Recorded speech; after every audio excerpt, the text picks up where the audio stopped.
इन मसलों पर अपनी आर्मी को सुनना पसंद करता हूं। बहुत खूबसूरत ब्रीफिंग उनकी सुनी है हमने। मिस्री साहब, व्योमिका जी, सोफिया कुरैशी जी, वो भी उस ब्रीफिंग ने हमें गर्व से भर दिया, गमगीन देश को भी। अभी भी बिहार में हर दूसरे दिन किसी न किसी जिले में एक पार्थिव शरीर आता। अब नेता प्रतिपक्ष तेजस्वी जी के विजुअल्स देखते होंगे। हम जाते हैं, श्रद्धांजलि देते हैं, लेकिन उस परिवार का जो वो खालीपन उनके जाने से हुआ, उसकी भरपाई हमारे पास नहीं है। ऐसे माहौल में ना सिनेमाई डायलॉग से सब किसी को बचना चाहिए। संसद है, संसद में बात होगी, कई पहलुओं पे होगी। हमें इस बात का कष्ट है कि आतंक की हमारी प्रोफेशनल सेना ने प्रतिबद्धता के साथ सिर्फ लैबोरेटरीज जो टेरर के हैं उनको अटैक किया, मिलिट्री एस्टैब्लिशमेंट को नहीं छोड़ा, सिविलियन टारगेट्स नहीं लिए। ये पूरे देश के लिए 71 वाले क्षण में कि देश का भूगोल बदल दिया दुनिया का। तो अतिरेक से बचना चाहिए। मैं यही कहूंगा, अतिरेक बहुत सुखद नहीं होता जब कि देश को लगे कि अभी भी आतंक की प्रयोगशालाएं ये खत्म हुई है, नहीं हुई। ये महत्वपूर्ण है। और मैं क्या कहूं, एक गालिब का शेर है, रगों में दौड़ने फिरने के हम नहीं कायल, जब आंख ही से न टपका तो फिर लहू क्या है। प्रधानमंत्री ये भी ने कहा है कि अब पाकिस्तान अब एक बात भूल गया है कि माँ भारती का सेवक सीना तान के खड़ा है। मोदी का दिमाग ठंडा रहता है, लेकिन लहू गर्म है। मोदी के नसों में लहू नहीं, गर्म सिंदूर का। मैं सीधी सी बात कहता हूँ, ये बल्कि सिनेमाई अंदाज में, नाटकीय अंदाज में ये टिप्पणियां उन परिवारों के खालीपन को भर देंगी। उन जवानों के पार्थिव शरीर जिनके घर जा रहे हैं उनको भर देंगे। अब मेरे भी प्रधानमंत्री हैं, प्रधानमंत्री जी, पूरा देश एक सुर में बोल रहा है, लेकिन वो सुर है आतंक की प्रयोगशालाओं को खत्म करने का। ये व्यक्ति केंद्रित विमर्श नहीं होना चाहिए। सेना के शौर्य, उनकी साहस, उनकी प्रतिबद्धता, उनके प्रिसीजन अटैक को मैं समझता हूं कोई बाटर न करे। ये चीजें चोटिल करती हैं, मानस को छत विच्छत करती हैं। राहुल गांधी ने ट्वीट किया कि मोदी जी खुले भाषण देना बंद कीजिए, आपने भारत के सम्मान में सम्मान। देखिए, मैं ही क्या कहूं, इवन जो भाजपा के कोर सपोर्टर्स हैं उनको इस बात की समझ नहीं आ रही। कल 8वां बयान आया है अमेरिकन प्रेसिडेंट का। हम कई दफा मुश्किल हालात में पड़े अपने पड़ोसियों के कारण, लेकिन जब कभी कोई फैसला हुआ सीज फायर वगैरह का, तो हम 2 देशों ने लिया, किसी की सरपंचाई स्वीकार नहीं की।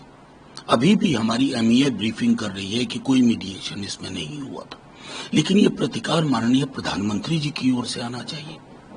वो उसमें क्यों चूक हो रही है, मैं सिर्फ इतना कहना चाहता हूं। और इसके लिए भी, चूंकि आपने सवाल पूछा, मैं यहां कह रहा हूं, मैं संसद के सत्र में पूछूंगा जरूर, क्योंकि सरकारें आती जाती हैं। आज आप सत्ता में, कल को कोई और सत्ता में होगा, लेकिन देश का एक मिजाज है कि कोई व्यक्ति कहे कि मैंने व्यापार की धौंस दिखा करके दोनों को ठंडा कर दिया, दोनों अच्छे लोग हैं। आप बिल्कुल हाइफन तक का इस्तेमाल नहीं कर रहे। इंडिया और पाकिस्तान, ये अप्रीतिकर है। It unsettles everybody here. That's why it is important to communicate it to. और उसके लिए सबसे बेहतर चीज है कि एक तिरंगा यात्रा या जय हिंद यात्रा वॉशिंगटन डीसी में प्रधानमंत्री जी के नेतृत्व में सारे दल ले जाए और अमेरिकन प्रेसिडेंट को कहें, learn history, look at our trajectory, then speak. Minister of external affairs के प्रवक्ता रणधीर जायसवाल ने कहा कि हमने डीजीएमयू के माध्यम से पाकिस्तान से कहा कि हमने ऑपरेशन सिंदूर के तहत जवाब देने के लिए अपने अधिकार का प्रयोग किया, इसलिए हमने हमले के बारे में, घटना के बारे में बताया। देखिए, मैं अब इस पर भी विराम लगना चाहिए। मैं पूरी तरह से इस बात से सहमत हूं कि हमारी मिलिट्री ने कभी किसी भी लेवल पर ऐसा कोई काम नहीं किया है, आज ही नहीं, जब से हम आजाद हुए 47 से लेकर के, कि हम लोगों को कहीं भी परेशानी हो। उनकी बातों का भरोसा करना चाहिए, लेकिन यहां चूक डिप्लोमेटिक और पॉलिटिकल है, और उसके लिए सेना को आगे नहीं करना चाहिए। उसकी जिम्मेवारी एग्जीक्यूटिव में जिन लोगों पे है वो सामने आए और कम्युनिकेट करें। तेजस्वी जी लगातार बिहार में लॉ एंड ऑर्डर को लेकर है सवाल खड़े कर रहे हैं कि बिहार में स्थिति ठीक नहीं, लॉ एंड ऑर्डर नहीं, बिहार वो सवाल खड़े कर रहे हैं, वो असहज कर रहा है, परेशान कर रहा है लोगों को, या लॉ एंड ऑर्डर बुरा है ये परेशान कर रहा है। मतलब नेता प्रतिपक्ष के नाते वो क्या करें? सरकार की डुगडुगी बजाएं, घर में मातम पसरा हो किसी के और जाके कहें बहुत बढ़िया सुशासन की सरकार चल रही है। नेता प्रतिपक्ष का ये काम होता है। जब वो सांत्वना देने जाते हैं सैनिकों के घर पर, शहीद सैनिकों के घरों पर, तो वो क्या कहेंगे ना कि मैं आपके साथ हूं, हम जितनी भी कोशिश होगी हम करेंगे, आपके शहादत को सलाम। लेकिन जब जाते हैं कि इनके यहाँ डकैती में किसी का गला रेत के हत्या कर दी गई, क्या कहेंगे? फर्क है ना, कहेंगे ना कि सरकार नाम की कोई चीज नहीं रही। मुख्यमंत्री जी तक सूचना जाती भी है या नहीं? अगर जाती है तब ये हालत है, चिंता की बात है। अगर नहीं जाती है तो इससे बड़ी चिंता की बात है कि सरकार चला कौन रहा है।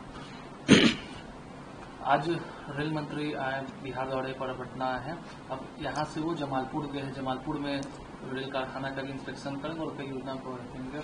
बिहार में चुनावी साल है, क्या लगता है कि मेरा सिर्फ ये कहना है अश्विनी वैष्णव जी से, माननीय रेल मंत्री जी से, कि नवंबर में चुनाव हो जाएंगे 25 में, 26 में भी बिहार नक्शे में वही रहेगा जहां आज है। भूल मत जाइएगा, आना जाना बरकरार रखिएगा।